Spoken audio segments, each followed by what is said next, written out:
jadi berantai perguruannya memang tegak itu juga. Contoh tegak mun guru sekumpul ada isi guru perguruan, guru beliau yang di bidang rohani, guru Syaroni Abdan Bangil kan. Nah maksudnya guru Bangil ini yang menjadikan guru sekumpulnya mahasinal akhlak. Jadi diberikan pendidikan akhlak yang dalam kepada guru sekumpul tersebut sehingga memiliki sifat sabar dan syukur dan lain sebagainya tadi. Nah, guru yang punya guru seperti itu, guru itulah yang patut kita ikuti. Artinya seperti yang lalu kita sampaikan, ya punya nasab yang jelas di bagian nasab itu mata rantai keilmuannya yang jelas gitu. Jadi di sembarangan belajar itu di mana asal ada pengajian diumpati. Jadi kita detail sekali memilih guru itu kan, beliaunya seperti apa, terus gurunya seperti apa lagi. Jadi perguruannya mendidik kepada guru kita tadi kasobri wasyukri, seperti menanamkan sifat sabar, menanamkan sifat syukur. Jadi penting, dan beliau pun nantinya kepada kita juga seperti itu. Jadi menanamkan sifat sabar, sifat syukur. Sabar dengan syukur ini bisa terpisahkan. Maksudnya di diri kita itu salah satunya pasti ada. Entah kadang-kadang main jalan di sabar, sesekali jalan di syukur, atau sebaliknya jalan di syukur, sesekali di sabar. Sabar dan syukur. Kata Nabi, ajaban li amril mu'min inna amrohu kullahu khair. Sangat ajaib. Ajaib itu kan luar biasa artinya. Bagi perkara orang mukmin itu, bahwasanya semua perkaranya orang mukmin itu tidak ada yang jelek, semuanya bagus. Bagus semuanya. In asobat, oke sambungannya itu. Syarrahu, kalau ditimpa, walaysa dzaka li ahadin illa lil mu'min. Tidak ada perkara itu yang semuanya perkara itu bagus kecuali terjadi kepada orang mukmin sahaja. Jadi orang lain pada mukmin itu bisa galau, maunya disyukur aja, disabar tuh dia ada. Kok kadang-kadang seperti itu. Maaf gitu, orang-orang yang non muslim itu kan memang di dunia ini wadahnya bernikmat-nikmat, wadahnya bernyaman-nyaman. Jadinya sebisa mungkin mencari supaya nyaman terus di dunia ini. Sementara nyaman sabar dan syukur itu tuh bisa dielakkan. Pasti ada masanya bersabar, pasti ada masanya bersabar. Nah, kalau orang mukmin itu ditimpa yang tidak enak, maka orang mukmin itu syakara fakana khairan lah, maka si orang mukmin itu bersyukur. Nah, kita nih alhamdulillah sehat, dapat beribadah, bersyukur. Arti syukur itu menggunakan nikmat tersebut kepada sesuatu yang diridhoi Allah. Itu kan syukur artinya. Menggunakan nikmat itu ke wadah yang diridhoi oleh Allah Subhanahu wa taala. Ini kita hadir contoh, ini merupakan bagian daripada syukurnya kita kepada Allah, diberikan nikmat sehat, panjang umur seperti ini. Nah, fakana khairun lah, maka itu bagi orang mukmin bagus. Bersyukur kan bagus tuh. Kemudian sebaliknya kalau ditimba musibah, in asobathu musibah sabara, maka orang mukmin itu bersabar. Sabar diuji, anak sakit, ekonomi terhimpit, lalu bersabar, menahan diri bahwasanya ini dari Allah. Nah itu fakana khairun lah, itu pun juga kata Nabi bagus buat orang mukmin. Nah, jadi kan ajaib nih. Nah, itulah kelebihan kita orang mukmin, semuanya tidak ada yang jelek. Lihat ya orang-orang yang makomnya sudah tinggi, itu kan happy terusnya, senang terus. Kenapa? Sakit pun jadi amal, musibah pun jadi ibadah, seperti itu. bukan hanya nikmat saja yang jadi ibadah, sakitnya pun jadi ibadah, jadi amal, jadi ladang amal. Jadi pendidikan guru tadi sabar dan syukur, kata ulama, la siyama fi tariqit ta'ah. Sabar ini dalam musibah iya, lebih-lebih lagi dalam berbuat ibadah, dalam berbuat taat kan. Puasa itu kan butuh sabar kan, puasa tuh. Nah itu khairun lah, itu kebaikan buat orang mukmin. Jadi kesabaran itu tidak hanya ketika ditimpa musibah, ketika melakukan ketaatan pun perlu sabar. Butuh sabar kita, butuh sabar. Dari pagi sampai sore, sampai terbenam matahari baru boleh makan minum, itu kan perlu sabar. Perlu sabar. Seorang guru mendidik muridnya dapat, ini kan kebaikan ini. Itu pun juga perlu sabar. Demikian orang tua mendidik anaknya dapat juga perlu sabar dalam berbuat taat. Mengaji mata ngantuk, hurufnya bercali-cali sudah puntal. Jadi berusaha kayak apa caranya supaya sabar. Subuh dingin, ngantuk pasti ngantuk nih. Memang waktu seperti ini waktu yang paling mahal. Di situ juga ini banu bekodak hantu nih supaya jangan berkumpul kita ini. Kenapa? Karena ini harganya mahal. Mahal waktu seperti ini. Kalau tidak dilatih bujur-bujur dengan kesabaran memang berat memang, kita maklum seperti itu keadaannya. Jadi wasyukri dan syukur dalam taat. Habis dapat sembahyang 20 rakaat tambah 3 witir, alhamdulillah, itu syukur dalam taat. Buka puasa sampai buka, alhamdulillah. Ingati baik-baik ya. Bacaan buka puasa itu kan Allahumma lakasumtu ya. Bacaan buka puasa itu harusnya kalimahnya bacaan setelah berbuka gitu, bukan mau berbuka. Kan fi'il madhi itu, Allahumma lakasumtu, ya Allah bagi engkau aku telah berbuka, bukan sebelum berbuka. Sumtu aku sudah buka. Jadi makan dulu kurma sebiji atau 2 biji baru alhamdulillah, Allahumma lakasumtu wa bika amantu. Ini kadang-kadang takmir sebagian wilayah membimbing jamaahnya kurang 2 menit, Allahumma lakasumtu, keliru. Lalu orang mau umpat ya, padahal belum saatnya membaca. Apa yang dibuka, apa yang dimakan kan, apa yang dibukakan padahal belum berbuka. Jadi bacaan Allahumma lakasumtu itu setelah batal puasanya, setelah dibatalkan puasanya, Allahumma lakasumtu. Nah, Allahumma barik lananya baru dibaca sebelum makan. Allahumma barik lana fima razaqtana wa qina adzabannar. Makan kurma baru Allahumma lakasumtu. Jadi sabar dan tawakal, sabar dan syukur. Jadi mudah-mudahan bisa diamalkan. Baik, wala nabluwannakum bi syai'in minal khauf wal ju' wa naqsin minal amwali wal anfusi wath thamarat wa basyiris sabirin.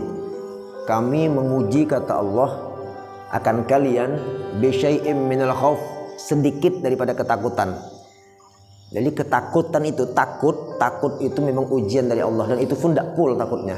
Bisyai, sebahagian saja, sedikit daripada ketakutan. Bisyai'im minal khauf, daripada ketakutan. Ada yang takut hilang jabatan, takut hilang pekerjaan, takut hilang murid, takut hilang profesi, takut tidak didengar. Ada ketakutan itu pun ujian dari Allah. Wa nabluwannakum bisyai'im minal khauf wal ju', ada yang terhimpit ekonomi sehingga lapar. Wa naqsim minal amwal, ada yang kekurangan harta.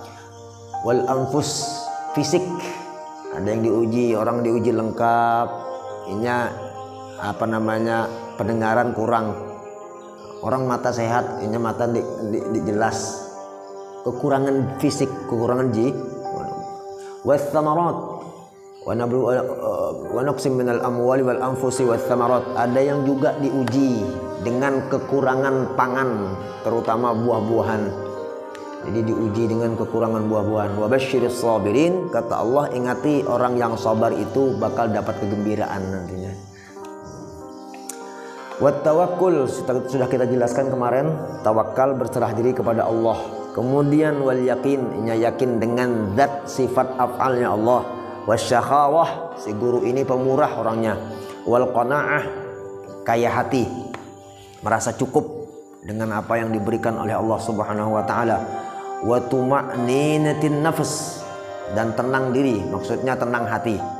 Ini sifat perguruan tadi itu seperti itu.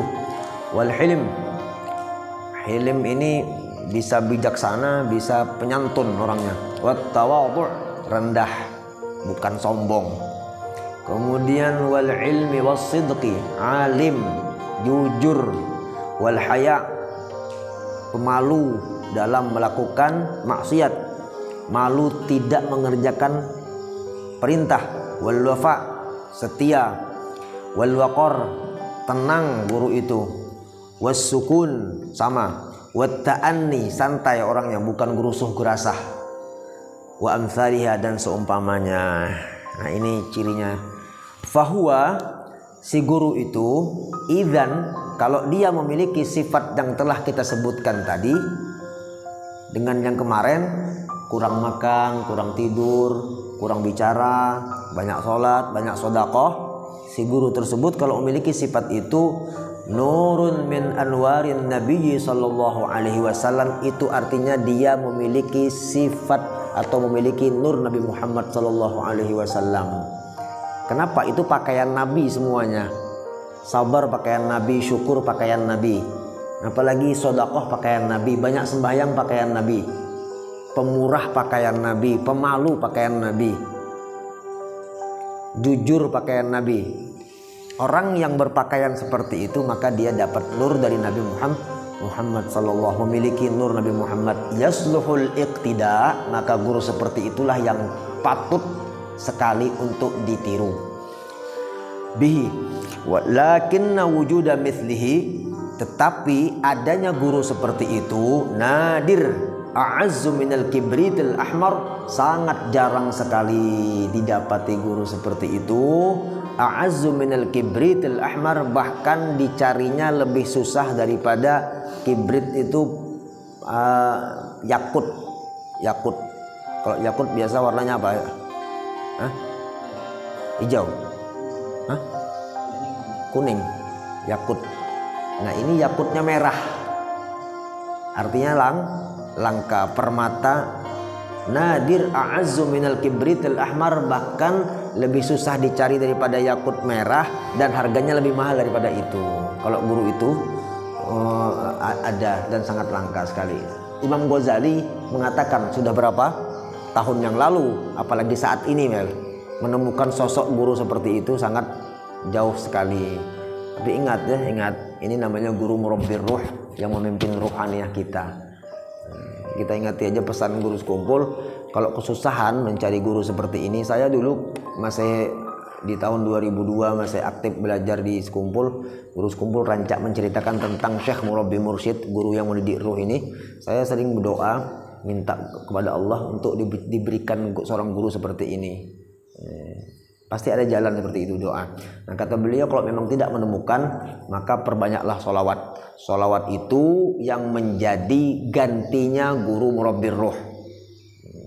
Karena sirnya Nabi Muhammad itu, cahayanya sholawat itulah yang membimbing kita ke arah kebaikan.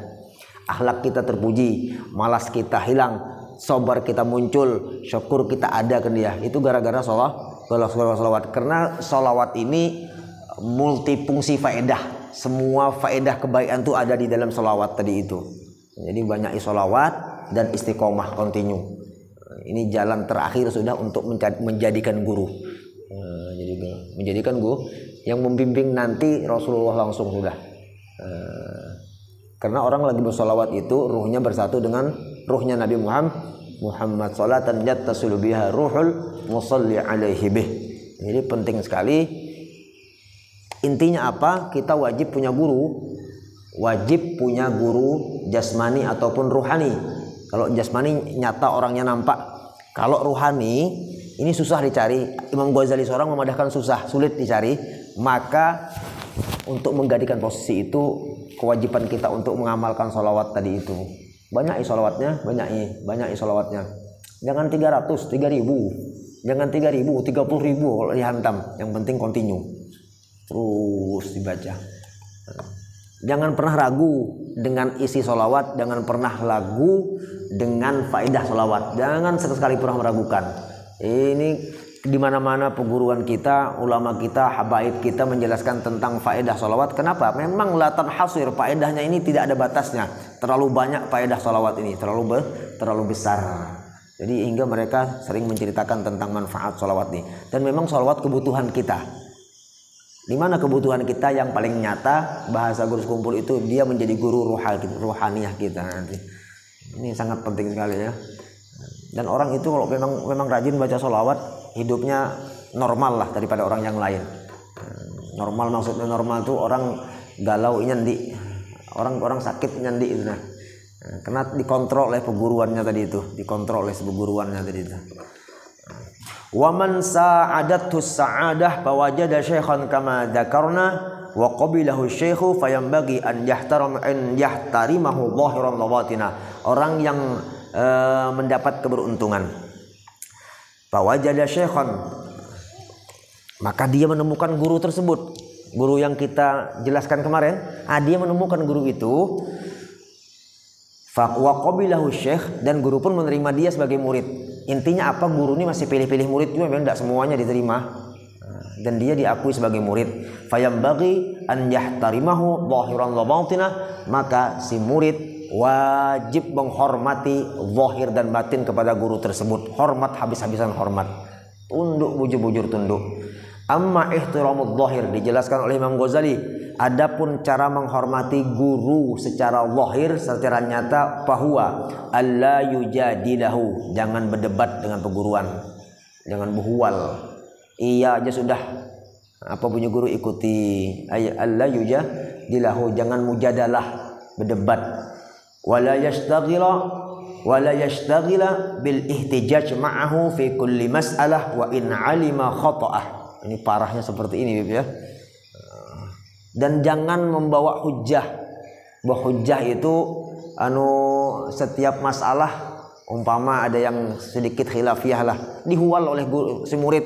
Ini guru dalilnya seperti ini.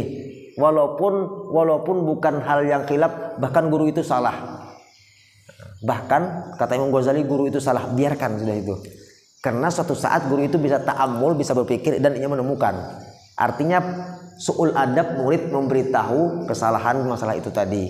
Ini guru yang rohaniyah ya, yang jelas seperti itu. Wala yulaqqa baina yadayhi sajadatahu illa waqta ada'us shalah. Nah, kan biasa kalau guru mau duduk itu kan diamparkan karpet atau sejadah. Nah, itu adabnya juga, jangan ditaruh sejadah. Kalau guru mau duduk ditaruh sejadah, kecuali mau waktu sembahyang. Ini adab zahir.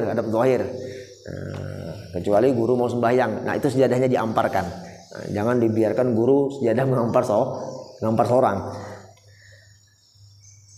Fa idza fariga yarfa'uha. Kalau ini selesai, jangan dilipat, jangan guru yang melipat, kita yang melipatkan sejadah. Sejadah ini contoh aja, kita kias kita bandingkan ke yang lain aja.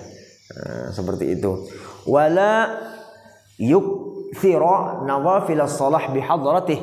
Kalau perguruan ada, bahkan sembahyang sunat pun jangan banyak-banyak. Mana novel sembahyang guru. Baik ketemu berkumpul-kumpul novel, mana sembahyang sunat lagi. Kapan bisa khidmat kepada guru? Jadi sembahyang sunat ya, bukan sembahyang wajib ini. Sembahyang sunat pun jangan banyak-banyak. Sekedarnya aja kalau ada perguruan seperti itu. Artinya di hadapan guru yang murabbir ruh tadi itu lebih utama daripada sholat sunat. Kemudian mala ma ya'muruhu syaikhu minal amal biqadri wus'ihi wa taqatih. Semua yang diperintah perguruan kerjakan, jangan ada yang ditolak. Sekedar kemampuan kita, biqadri wus'ih wa taqatih, sekedar keluasan waktu kita dan kemampuan kita. Mun waktuku kosong, kita kuat, jalankan seperti itu. Apapun yang diperintahkan bu guruan turuti. Nah, ini sebagian contoh menghormati guru. Wa amma ihtiramul batin, adapun di dalam hati kita secara batin kita menghormati guru seperti apa? Bahwa anna kullama yasma'u minasy-syaikh wa yaqbalu minhu fil dhahir, setiap apa saja yang ia dengar daripada gurunya, maka wa yaqbalu minhu fil dhahir la yunkiruhu fil batin, di zahirnya kita pakai, di batin pun tunduk jua. Jadi zahir batin tunduknya ada jua. Disuruh peguruan tuh belikan gula sur, belikan jalan, tapi mamai di hati.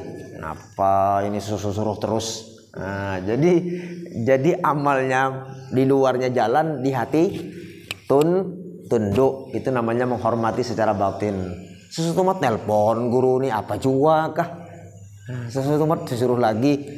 Cuma bekerja juga orangnya bekerja. Cuman di sini mamai. Nah, itu di luarnya pas, di dalamnya salah. Nah, gitu ya. Jadi ditanamkan baik-baik itu zahir dan batin. La fi'lan wala qaulan, baik perbuatan ataupun ucapan. Kenapa demikian harus sama antara perbuatan dengan hati?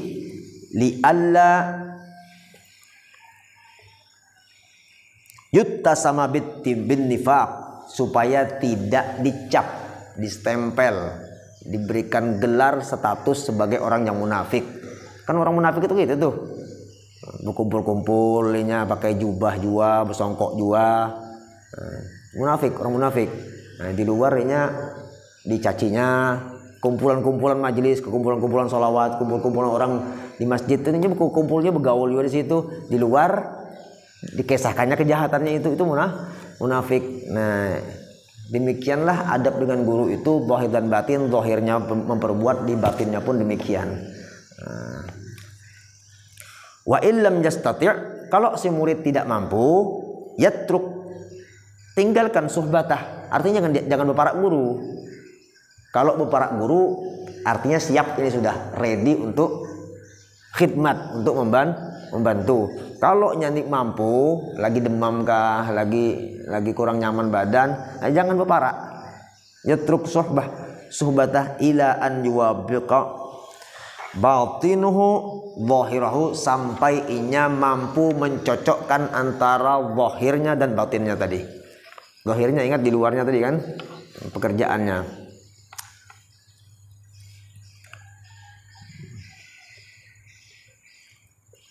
Habis itu ya. Wa an yahtariza an mujalasati sahibis su' liyaqsura wilayata syayatinil jinni wal insi min suhni qalbih. Hendaklah seseorang murid itu dia memelihara daripada sering berkumpul dengan orang-orang yang tidak baik. Sahibis su' itu ahli maksiat. Jangan berkumpul. Ini kita nih usahakan mendapat, jangan berkumpul. Jangan berkumpul. Guru mau ngajak nya, mau dakwah, tapi hari-hari ngerum, hari-hari ke karaoke. Bukan inya yang umpat kita, tapi kita yang umpat inya itu. Kita bisa dakwah seperti itu, boleh aja. Cuman kemampuan kita lihat dulu. Bisa ndak ngajak bubuhannya ini?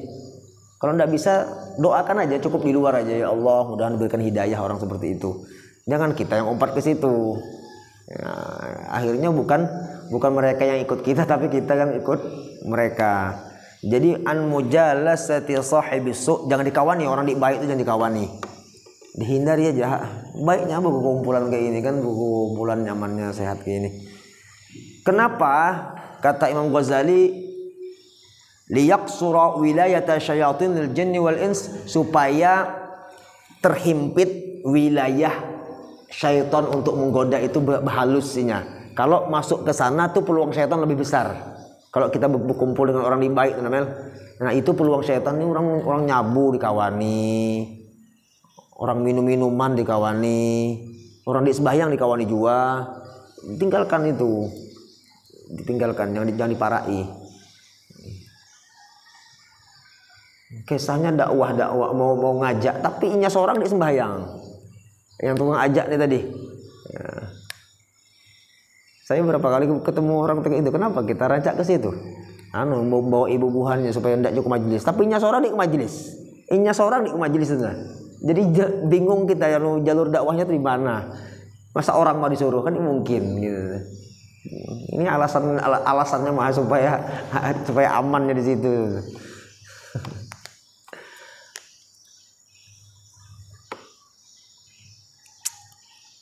Min suhni qalbih, supaya di suhni itu pelataran atau halaman hati maksudnya. Jadi di dalam hati kita ini ada halamannya. Anggaplah ruang hati kita itu halus untuk peluang iblis masuk, peluang syaitan menggoda itu bersempitnya. Liyak surah, supaya bertambah pendek. Wilayata syayatinil jins min suhni qalbih, di dalam hatinya itu bahalus. Artinya peluang iblis menggoda itu, kalau kita ke majelis seperti ini, ke masjid, ke kumpulan orang-orang soleh, kan terrepot sedikit lah iblis mengganggu gitu. Tersakit sedikit gangguannya. Fayusaffa an lawthis syaitanah, maka dia kemungkinan bersih daripada kotoran perbuatan syaitan. Jadi peluang bersih itu lebih besar lah kalau kita tidak berteman dengan orang yang jahat. Intinya apa? Muqabilah atau lawanannya daripada kisah ini, kalau orang itu suka berteman dengan ahli maksiat, itu membuka peluang iblis menggoda. Satu, dan dia agak sulit dibersihkan hatinya daripada kekotoran yang digoda oleh syaitan tersebut. Gitu kesimpulannya. Wa ala kulli hal an yakhtara al-faqra 'ala al-ghina. Dan menurut keadaan seperti ini, ulama sufi itu mereka kadang mendapat milih hidup ala kadarnya daripada jadi orang kaya. Gitu.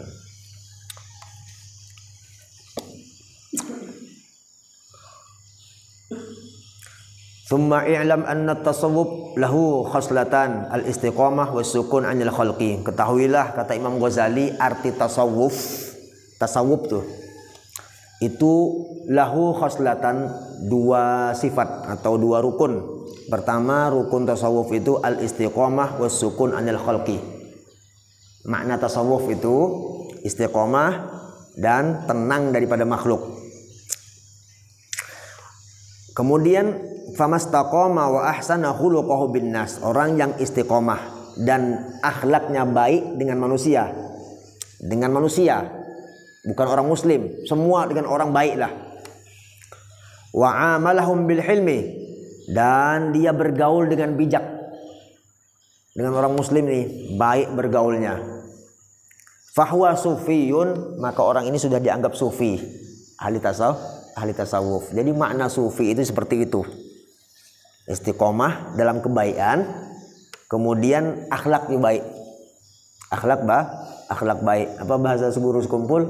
As-sakhawah wa husnul khuluq. Ciri-ciri wali itu pemurah, wa husnul khuluq, dan tidak pemarah. Tidak pemarah itu kan artinya baik dengan orang, kan gitu tuh. Tidak pemarah itu artinya baik dengan orang.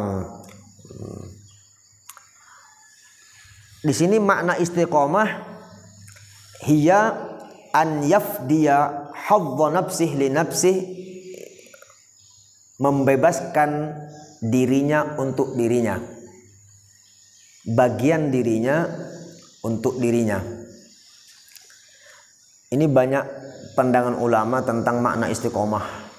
Sayyidina Abu Bakar As-Siddiq ditanya, apa arti istiqomah? Kata beliau, alla tusyrik billahi syai'a. Intinya engkau jangan mensyarikatkan Allah, itu istiqomah sudah artinya. Bunyi sini Abu Bakar Siddiq, apa arti istiqomah? Beliau mengatakan jangan mensyarikatkan. Mensyarikatkan kan ada apa namanya, ada yang nampak, ada yang tidak. Itu syirik musyrik itu Mel, dibagi dua itu. Kalau yang nampak itu ya pindah agama tuh, pindah agama. Naudzubillah ya, mudah-mudahan jangan kena ke keluarga kita. Ada yang murtad ke Kristen, ada yang ke Hindu, ini jelas. Nah, ada yang tersembunyi, khofi. Aku mudik makan obat nih, kambuh mahku nih. Lihat kalimatnya, aku kalau makan obat nih, mahku kambuh, sakit benih aku nikan dia. Kan gitu nah bahasanya ya.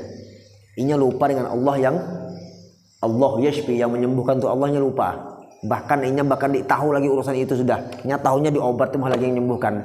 Itu sudah udah terpeleset di hatinya sudah. I'tikadnya sudah rusak. I'tikadnya sudah rusak. Sayyidina Umar ditanya makna istiqomah apa?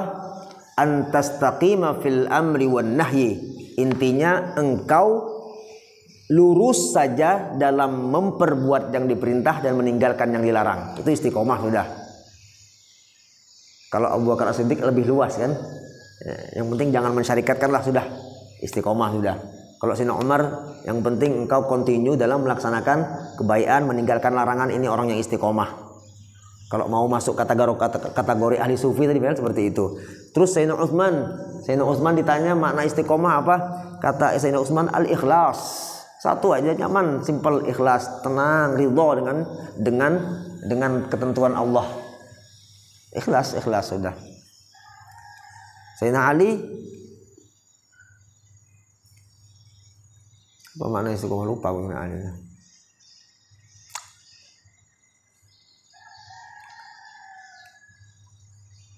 Al-istiqamah ala fi'lil faraid, kata Sayyidina Ali.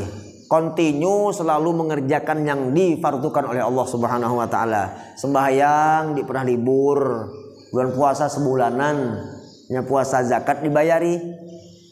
Istiqomah ada orang tuh. Makna istiqomah tadi. Kan arti ahli tasawuf atau arti ahli sufi orangnya istiqomah seperti itu. Ya istiqomah ya seperti tadi dah. Kemudian yang kedua husnul khuluq, baik laku dengan makhluk, dengan manusia baik. Nah, ini maka orang seperti ini sudah dikatakan sufiyun, orang ahli sufi. Memang dibagi yang umum di tengah-tengah kita dikatakan orang sufi itu kan yang kumpul pakai pakaian khusus, terus ada thariqah yang dipakai, ini kelompok sufi. Itu namanya saja. Secara umum, secara ilmiahnya nama sufi orangnya istiqomah dalam kebaikan, meninggalkan yang dilarang. Yang kedua, adab dengan manusia, mantap. Ini sudah ahli sufi namanya. Nah, orang ahli tasawuf. Wa husnul khuluq bin nas, makna baik keadaan kita dengan manusia, huwa alla tahmilan nas ala muradi nafsik. Jangan memaksa manusia itu menuruti kemauan kita. Satu, bal tahmilu nafsak ala muradihim, tetapi kita yang menuruti kemauan orang. Ma lam yukhalifu syara', selama kelakuan kita itu tidak melanggar hukum agama. Itu maksudnya husnul khuluq tadi itu akhlak yang baik. Jangan memaksa orang menuruti kehendak kita, tetapi kita yang menuruti kehendak orang. Namun itu jalan baik itu tenang gitu ya. Kalau mana berkawan tuh jarang apa namanya, tepuh wal, nyaman lah kalau punya gitu. Nah, tetapi pergaulan kita dengan kawan tadi selama tidak melanggar hukum syara'. Aku nuruti awak mahaniyoh, pokoknya bunyi awak oke. Kawan di sembahyang upat juga di sembahyang, keliru selama tidak melanggar hukum syara'. Namun bawa ngopi sudah. Namun dikobawainnya buka, janganlah dulu. Nah, itu melanggar hukum syara'. Kita terus cocok dengan kawan, kalau kita oke terus nah. Bagaimana? Sip, siap, ya, oke. Itu kan pasti nyaman kan kawan gitu, kalau pasti nyaman berkawan kan, perlu berdebar gitu. Nah itu namanya akhlak yang baik dengan kawan, dengan manusia seperti itu. Dia menurut, kamu sama-sama nurut. Orang laki bini itu narik. Bunyi bini ya kak, bunyi yang laki ya dek. Ada kisah 5 tahun 5 orang anak itu. Ya adem terus kan, jarang bisa. Suatu tempat bekas minyak pulang kawan. Ini baik akhlaknya. Nyaman aja di situ. Nah, jadi itu tadi, apa makna akhlak yang baik adalah jangan memaksakan kehendak orang, kehendak kita supaya dituruti orang, tetapi sebaliknya kita yang menuruti kehendak orang selama tidak melanggar hukum agama. Wallahu a'lam, mudah-mudahan manfaat ya.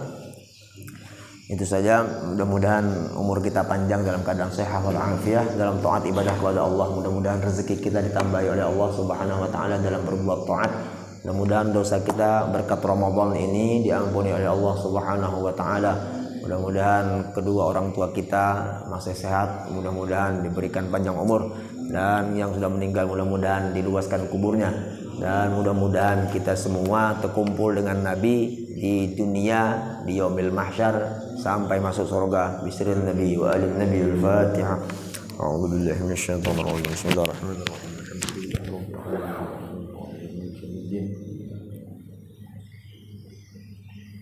Bismillahirrahmanirrahim. Alhamdulillahi rabbil alamin. Allahumma shalli ala sayyidina Muhammadin wa alihi wa sahbihi ajma'in. Rabbana taqabbal minna innaka antas samiul alim wa tub 'alaina innaka antat tawwabur rahim.